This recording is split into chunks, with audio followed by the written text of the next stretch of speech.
Dimri po ofrohet, ndërkohë që problemi më i madh për një pjesë të madhe të banorëve të Tetovës që ngrohen me soba apo kamine, mbetet sigurimi i druve të dimrit.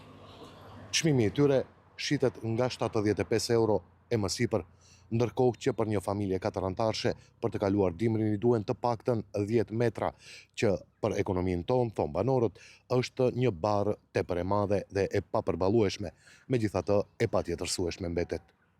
Unë i kam marrë 70 euro. Merë po dusha të marrë ma tepër, kam marrë 5 metri. Se s'ma më rënë të hesapi me penzion. A mu më duen më pak 8 metri. 8 metri, 5 metri, se në më rënë me penzion minimal. Sa e rëndë, sa o barë kjo për një familje të vendimi?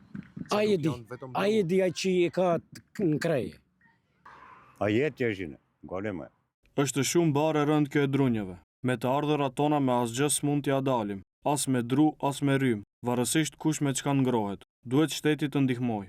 Autoritetet presin që nga viti 2027 të shtohen kapacitetet e druve për djegje. Najgolemi problem u institucijat e to ashtu. Problemi më i madh në institucionet tona është se kemi vetëm një plan për kultivimin dhe mbrojtjen e drunjeve në parkun kombëtar, kurse sipërfaqja e parkut në pronësi të shtetit është rreth 20.000 hektar.